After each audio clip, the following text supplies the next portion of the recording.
राम कृष्ण दो एक हैं, अंतर नहीं निमेष, और इनके नयन गंभीर हैं, उनके चपल विशेष। परम मंगलमय परात्पर श्री राघवेंद्र सरकार की कृपा, पूज्य गुरुदेव भगवान श्री इष्टदेव हनुमान जी महाराज की महती कृपा से हम लोग एकांतिक प्रवचन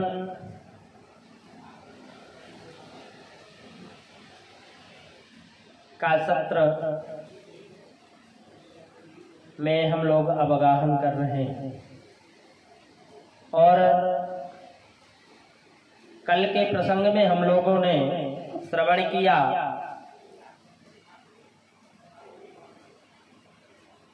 कि वेद व्यास जी पुत्र के विरह में कातर हो रहे हैं। हम लोग 24 अवतार श्रवण किया और भगवान के 24 अवतार के बाद सुखदेव जी जो नंगे ही जा रहे थे 16 वर्ष की आयु में उम्र में, तो सुखदेव जी को देखकर स्त्रियों के मन में संकोच नहीं हुआ। वो नग्न स्नान कर रही थी, परंतु वहां से जब वेद व्यास जी जाने लगे तो उनके देखते ही वह तुरंत बाहर निकल करके वस्त्र धारण करने लग गए। वार्तालाप प्रारंभ हुआ। हम लोग यहाँ कल विराम दिए थे, अब पुनः प्रारंभ करते हैं। स्त्रियों ने जब जवाब दिया, बाबा आपके पुत्र सुखदेव का तो जीवन महान है और इतना विचित्र है उनका चरित्र, उनके सामने 1000 वस्त्र पहन ले तो भी निर्वस्त्र है। वो जानते ही नहीं कि स्त्री और पुरुष में भेद क्या है। तो अंतर को, पुरुष और स्त्री के अंतर को ऐसा परमहंस है जो समझते ही नहीं। आप तो संसार में रहते हो बाबा, आपको देखकर तो लज्जा होती है। वेद व्यास जी ने सोचा ऐसा चरित्र है मेरे पुत्र का, मैं इसे लौटा कर नहीं ला सकता। ऐसा वीतराग जिसका पुत्र हुआ, उस सुखदेव ने लौटकर व्यास जी से भागवत कैसे सुनी, भागवत ने भागवत को क्यों लिखा, ये किसके पुत्र थे? व्यास जी।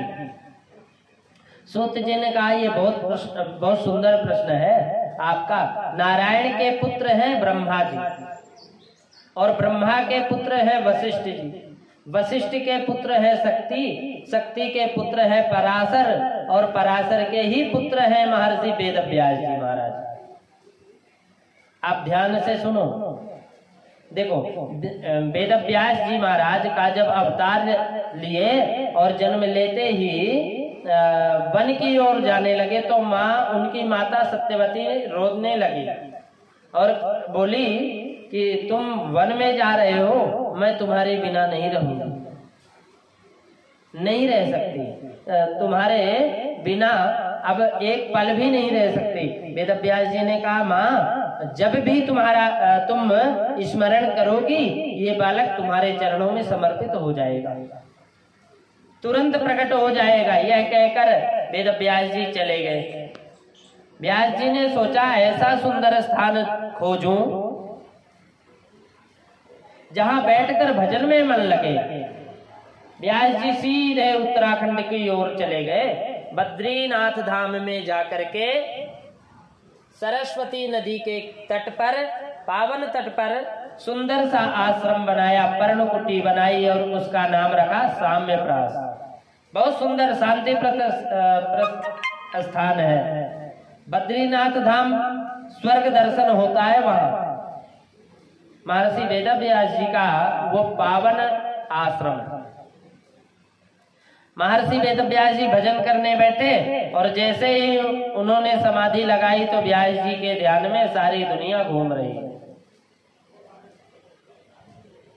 व्यास जी ने देखा दुनिया नाच रही है, खाना पीना सोना हंसना नाचना गाना, इसी में लोगों का जीवन व्यतीत हो रहा है, मैं क्या करूं। व्यास जी के मन में बड़ी चिंता हुई और ऐसे ही किसी ग्रंथ की रचना करूं जिसको एक बार पढ़ते ही लोगों का मन बदल जाए, एक बार श्रवण करते ही लोगों का मन बदल जाए।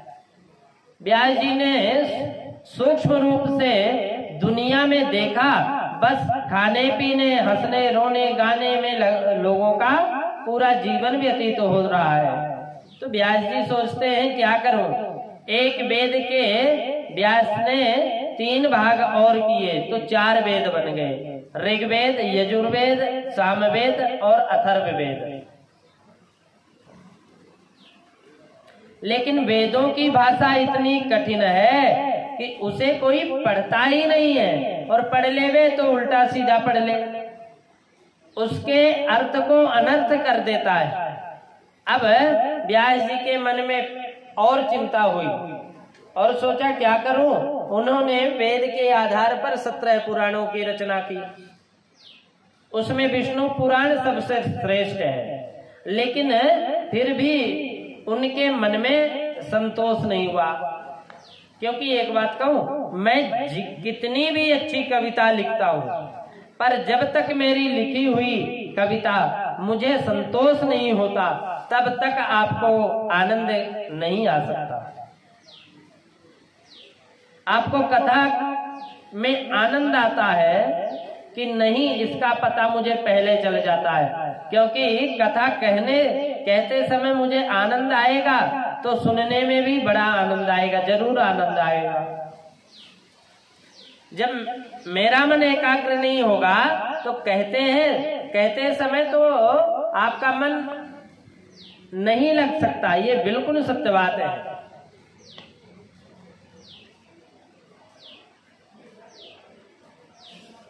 व्यास जी के मन में इतना उद्योग, इतना कष्ट, इतनी पीड़ा कि इतने ग्रंथों को लिखा, लेकिन मन मेरा संतुष्ट नहीं है। उसी समय वेद व्यास जी के आश्रम में देवर्षि नारद का आगमन हुआ। नारद जी उदास क्यों हैं? सब तो ठीक है, नारद जी कहे कि आप उदास क्यों हैं, चिंतित क्यों है। व्यास जी खड़े होकर के रोने लगे। क्या करूं, बताऊं, क्या बताऊं भगवान, इतने ग्रंथों की रचना की, इतने सदग्रंथों को मैंने लिखा, लेकिन मन में संतोष नहीं है। मुझे लगता है मैंने संसार में कुछ किया ही नहीं। दुनिया के लोगों को देख रहा हूँ, खाने पीने सोने गाने में पूरा जीवन व्यतीत कर रहे हैं। ऐसा क्या करूं जिससे समाज का कल्याण हो। अब संसार के लोगों के मन की वृत्ति समाप्त हो जाए, ऐसा क्या करूं। क्या जीवन है लोगों का।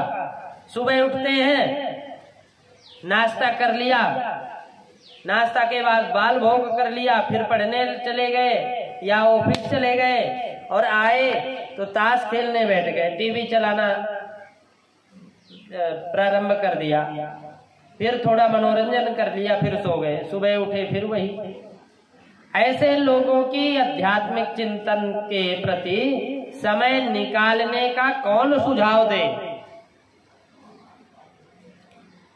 मैं ऐसे कितने लोगों को जानता हूं, जब बेटे की शादी होती है तो बेटा जब दुल्हा बनकर घोड़ी पर बैठता है तो लोग बैंड वाले के सामने नाचते हैं, कमर मटका कर नाचते हैं। मैंने बड़े बूढ़ों को देखा है नाचते, नोटों की गद्दी बिखेरते हैं, और उन्हीं को कीर्तन में ताली बजाने को बोल दो तो उन्हें शर्म आती है। सोचते हैं ताली बजाऊंगा तो लोग पड़ोसी क्या कहेंगे। अरे कीर्तन बोलता है, ऐसी दुष्वृत्ति लोगों की क्यों बन गई।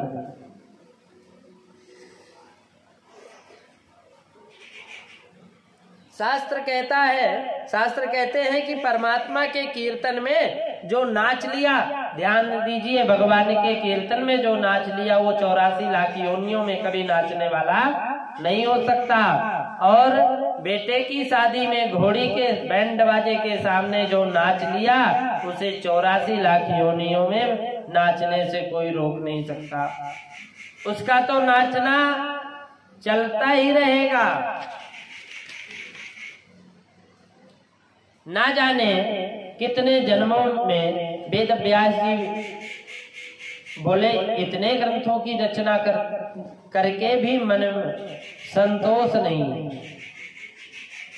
नारद जी ने कहा कि बुरा नहीं मानो तो एक बात कहूं। बोले क्या? न यद वचस्त्रिपदम हरेर्यसो जगत पवित्रम प्रगणित करहिचित तद्वायसं तीर्थमुत्सन्तिन् मानसा नायत्र हंसा निर्मन्त्य शिक्षया। कितना भी सुंदर सरोवर हो, एक बहुत सुंदर सरोवर है, उसमें हजारों कमल के फूल खिले हुए, नीला नीला निर्मल जल है। मैं उधर से जा रहा था, उस निर्मल जल को देखकर मेरा मन डुबकी लगाने को हो गया। लेकिन सरोवर में जैसे ही डुबकी लगाने के लिए मैंने प्रवेश किया तो घोटों तक मेरे पैरों में कीचड़ लग गया। आप विचार करो, कीचड़ में भरे हुए सरोवर में कौवा स्नान कर सकता है, परंतु जिस हंस को मान सरोवर में रहने की आदत है, मोती चुगने की आदत है, वो कभी कीचड़ के सरोवर में नहीं आ सकता। व्यास जी कहते हैं, व्यास जी ने कहा कि आप कहना क्या चाहते हैं, मेरी समझ में नहीं आया। तो नारद जी ने कहा बहुत सीधी सी बात है महाराज, आपने ग्रंथों की रचना कर ली, परंतु संसार के कार्यों में फंसे रहने वाले जो लोग होते हैं ना, उनके लिए वो ग्रंथ सब अच्छे हैं, पर हंसों के समान राम कृष्ण के जो परम भक्त हैं, उनके लिए जब तक भागवत के रचना नहीं करोगे, आपके मन में लोगों का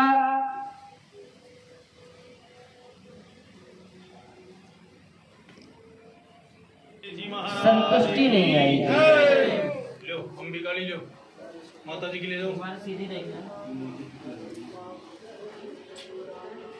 भागवत तो वैष्णव जन पढ़ते हैं, भागवत पढ़ते हैं, शुद्ध सात्विक शाकाहारी पढ़ते हैं।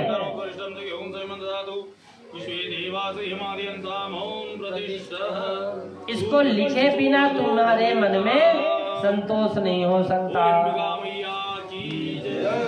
व्यास जी बोले मैं क्या करूं, मेरी समझ में नहीं आया, बुढ़ापे का तो बुढ़ापा आ गया, कितना करूं, अब मैं कुछ नहीं कर सकता। तो नारद जी ने कहा मन को निराश मत करो। मेरे पिता ब्रह्मा जी को नारायण भगवान ने ब्रह्मा जी से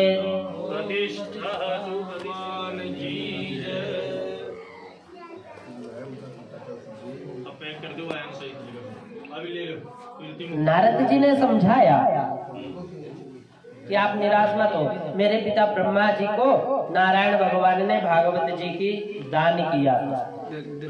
4 मंत्रों की भागवत नारायण ने मेरे पिताजी के कानों में कही थी, और मेरे पिता ब्रह्मा ने कृपा करके वो भागवत मुझे प्रदान की।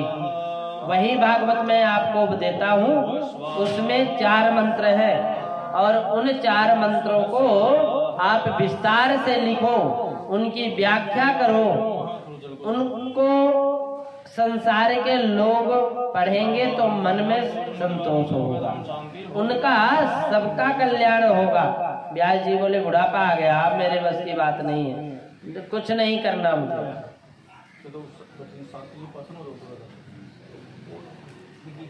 व्यास जी जब ऐसा बोले तो नारद जी बोले संतों के चरणों का आश्रय ले लो, तो कोई बात बड़ी नहीं है। एक व्यक्ति ने प्रश्न किया कि महाराज संत कृपा बड़ी या भगवंत कृपा बड़ी? तो परमात्मा की कृपा ऊंची की संत की कृपा ऊंची? तो संत की कृपा और भगवत कृपा में अंतर क्या है? तो मैंने कहा संत का कृपा भगवत कृपा से ऊंची है, क्योंकि संत की कृपा हो जाती है तो भगवान आगे पीछे डोलते हैं। गुरु गोविंद दो खड़े काके लागू पाए, बलिहारी गुरुदेव की गोविंद दियो मिलाए। गुरु गोविंद से मिलाने की सामर्थ्य गुरुदेव भगवान में है। ऐसा स्वरूप गोविंद आपके पीछे डोलेगा गुरुदेव की कृपा से, तो परमात्मा की कृपा से संत कृपा ऊंची होती है। देखिए, श्रोता और वक्ता के मानसिक कनेक्शन जुड़ जाने से कथा प्रभावी हो जाती है। फिर कथा जीवन में परिवर्तन लाती है, और वही श्रोता के लक्षण भी कहे गए हैं। और तथा जो कथा तो साक्षात ज्ञान यज्ञ है। नारद जी ने कहा संत कृपा परमात्मा की कृपा से ऊंची होती है। इसका नारद जी ने कहा कि संत कृपा परमात्मा से ऊंची होती है, इसका मैं प्रमाण हूँ महाराज। मेरे पूर्व जन्म के